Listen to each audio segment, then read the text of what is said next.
Hey everybody, JC here with another T&I toy review. And today's review is in association with JediInsider.com, your #1 news source for everything Star Wars. And for today's review, we're going to take a look at the new Star Wars Rebels Imperial Troop Transport from Hasbro. Now this is the 4th vehicle to be released in the Star Wars Rebels line, based on the new animated series. This vehicle comes packaged in the same kind of style of packaging we've seen with the other vehicles for the Rebels line. You've got that Stormtrooper helmet off in the corner that's got, I don't know if it's a flame or dirt or what it's supposed to be, over its eye.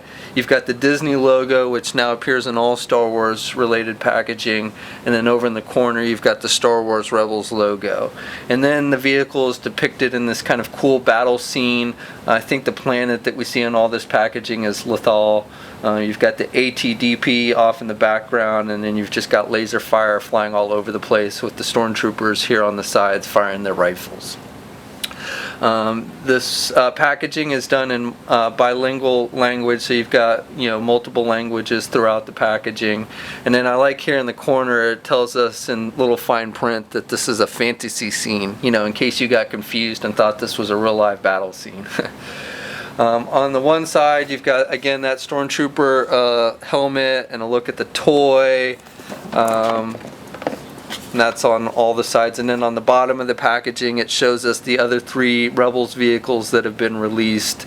So the Inquisitor's TIE Fighter, the ATDP, and then the Phantom Attack Shuttle. And then finally on the back we again have a look at the toy with some Stormtrooper figures in it and standing next to it. Of course those aren't included. You've got a little bio for the troop transport, again in multiple languages. And then over here on the side it shows us features for the vehicle: the opening canopy where the figure can sit inside, and then the rotating cannon on the top with the firing missiles. Okay, so let's get this open and take a look at what's inside. Okay, so here's a look at the contents outside of the packaging, and as you can see there is some minor assembly required once you get it out of the box. But it's pretty simple as far as putting it together. So basically you've got the back piece, which just snaps on, and little pegs here and the little holes, and you just snap it in. And you want to get it to click in, and then you just take the top, and there's little clips here, and you just want to fit this top piece in, and it should just snap in.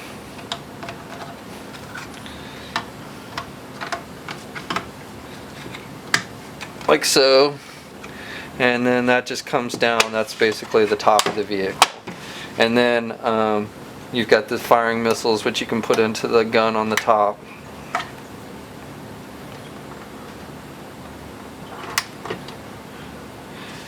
And then finally there is a decal sheet, so you can apply stickers for added realism.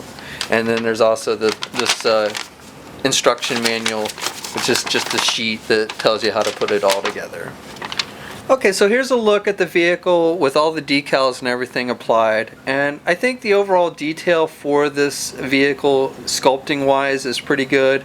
It's definitely a little bit weak on the paint application side of it, but for the sculpting I think Hasbro did a pretty good job.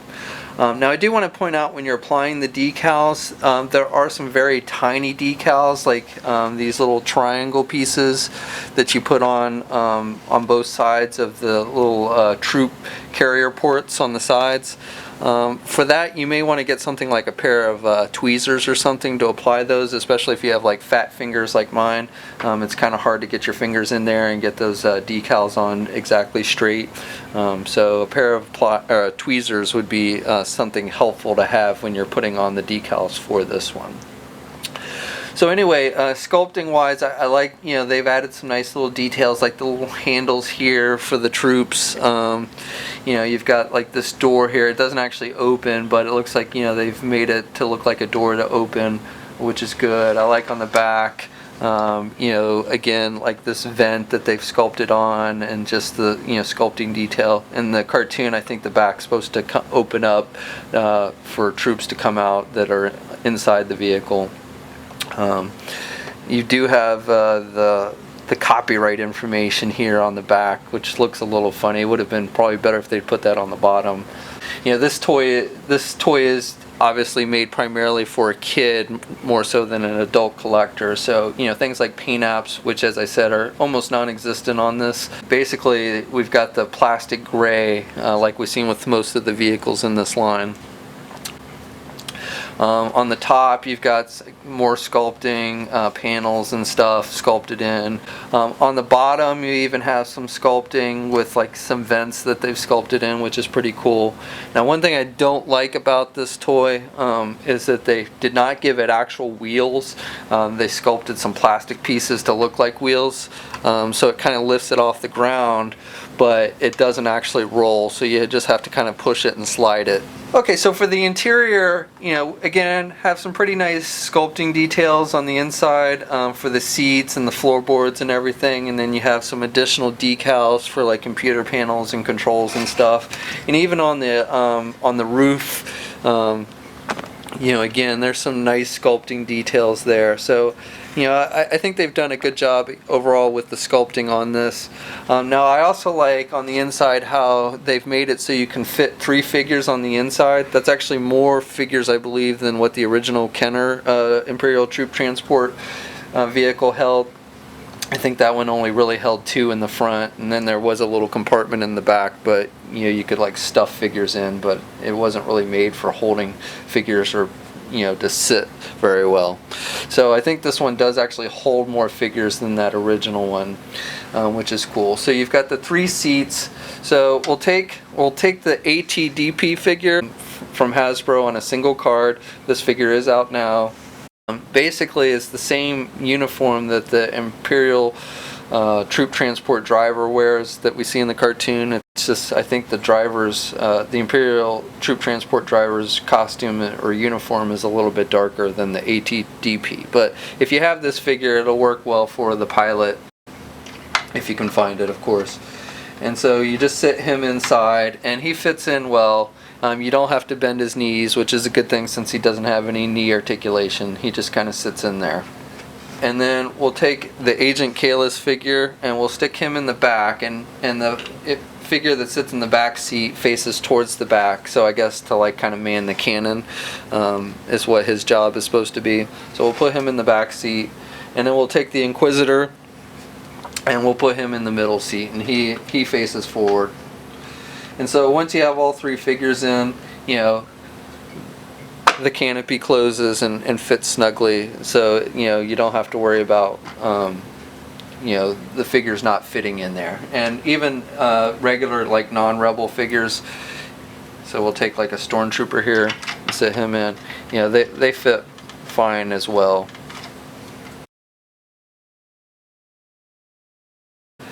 Another feature found on the inside, which I think is kind of cool, and this isn't really listed on the box or in the instructions or anything, so I assume that's what this is for, but you'll notice these holes off on the side, and there's also a little compartment area as well.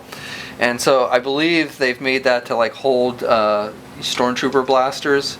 At least that's what I'm using it for. So you can stick like basically 5 blasters on each side, or you can just if you want to lay them down flat, you can put them in here. So I like how they've given you these compartments to hold like weapons and stuff. That's pretty cool. So besides the 3 figures that it holds on the inside, we've got these compartments on the outside. You've got 3 on each side, and they're basically meant to hold Stormtroopers, carrying them into battle. So for the first port, we'll take our Rebels Stormtrooper. I only have one Rebels one, which basically means it doesn't have a lot of articulation. And he fits in there pretty good. And then we'll take some regular Hasbro Stormtroopers that have more articulation. And the ones with the more articulation actually fit in a little bit better because you can kind of bend their arms. The Rebels figure doesn't have elbow joints, but the regular Stormtroopers do. So they actually fit in a little bit better. And so we can put 6, and I mean, like I said, it's mainly meant for Stormtroopers to be carried into battle, but you can basically put any figures you want. You can put prisoners in there if you want. Then we got 3 more ports on the other side. So I really like how this vehicle holds a fair amount of figures. You know, you basically get a total of 9 figures in this vehicle. So, you know, I think that's really cool that they've made, you know, obviously it's a troop transport, so it stands to reason that it should be able to carry a good number of figures, and so I think Hasbro did a good job with that. So other features that this vehicle has is it's got these 2 front cannons, which I think are pretty cool. You can actually have them point forward, or you can push them out to the side. So it doesn't rotate or anything, but I do like that you can have them aim outwards as opposed to just forward. And then you've got the back cannon, which does not elevate at all, but it does rotate, so you can have it, you know, point towards the back or the front or the sides. And it's got firing missiles, you know, so it's got 2 buttons here on the top if you want to fire the missiles, and the missiles fire pretty good, as you can see. And you know, you can have the cannon with the missiles in or with the missiles out. It looks pretty good either way. And just to point out some other details, you know, as I said, it doesn't have a lot in the way of paint apps. It does have, you know, these the windshields on the front. And at first I thought these were just decals that were already applied, but it actually looks like this is painted on. And then you've got these white panels as well on the front. So the vehicle is about 10 inches in length, and then just under 4 inches in height. And here's a size comparison with the ATDP vehicle for the Rebels line, just to give you an idea of the size of it. Okay, so that's my review. Overall, I think this is a pretty cool vehicle. I think it's probably one of the cooler ones that Hasbro's done for the Rebels line to date. It's probably not quite as cool as the original Kenner one, mainly because it doesn't have those electronic features where you could push the buttons on the top and it would do sounds and voices from the movie and stuff. But I do like how it can hold up to 9 figures. I like the cannons on the front and how, you know, you can move them and stuff. That's pretty cool. I like the sculpting details. I would have liked to have seen maybe a few more paint apps to give it a little more realistic feel to it, but you know, again, this is a line primarily geared for kids, so you know, that's really something, though I would like to see, I'm not expecting to see. I also would have liked to have seen real wheels on the bottom of this. That I definitely think kind of sucks that we got these cheesy non-working plastic wheels, but other than that, I think this is a really cool toy. If you've been collecting the Rebels line either for yourself or for your kids, then I think you're definitely going to want to add this one to that collection. This vehicle is hitting shelves now. I have not personally seen it at physical retail stores, but I have heard some reports of people finding it at Toys R Us. And it should be sold, you know, eventually you should be able to find it anywhere Rebels toys are sold, or Star Wars vehicles for that matter. I got this one off a Big Bad Toy Store. It is available there now, and there is a link in the description if you want to pick it up from there. We also have a full gallery of images for this vehicle over on JediInsider.com. Again, there's a link in the description below for that if you want to check that out. And as always, you know, we ask, leave a comment, let us know what you think. If you're so inclined, please like the video, and if you haven't already, please subscribe. And until next time, I'll catch you later.